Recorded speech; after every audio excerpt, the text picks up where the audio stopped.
what are critical components of building out an AI management system and demonstrating compliance with ISO 42001? Patrick, do you want to kick us off here? Sure. And Metin, I'd love to hear your thoughts after I talk about a few things.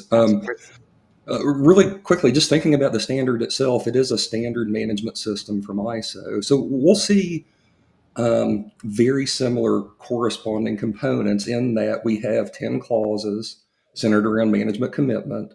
Some of those clauses are very familiar to us. I think clause 5 deals with leadership and creating a policy for the scoping of either security or, in this case, AI.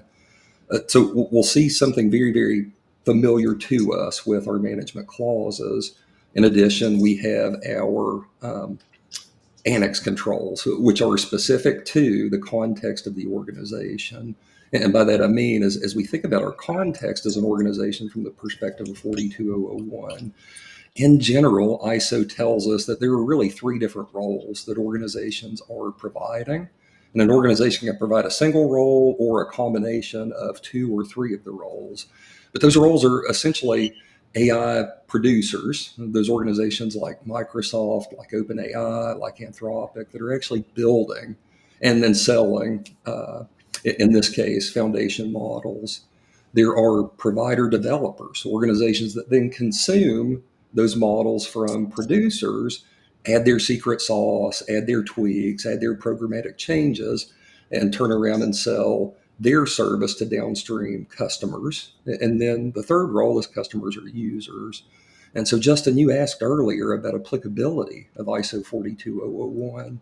In that context where we have the model providers, the model producers, we have service providers, and we have users.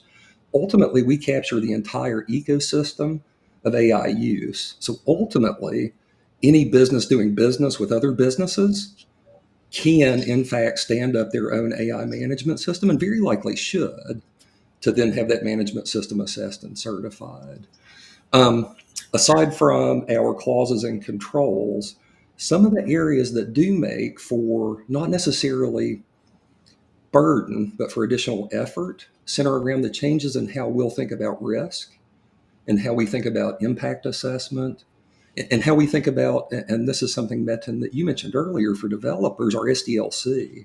Ultimately, for providers and producer developers, we really take a hard look at things like data provenance, how we're handling training data, how we're handling our algorithms, and looking not just at the empirical stuff that we're used to seeing flow through, not just the data, not just hard data, but also the outcomes of what these algorithms are producing in really a squishy way, thinking about things from an ethical perspective, from a harms perspective, downstream. So in many ways, as we employ our AIMS, we really need to be thinking differently as we employ the structure and then think about potential impact for everyone in our ecosystem.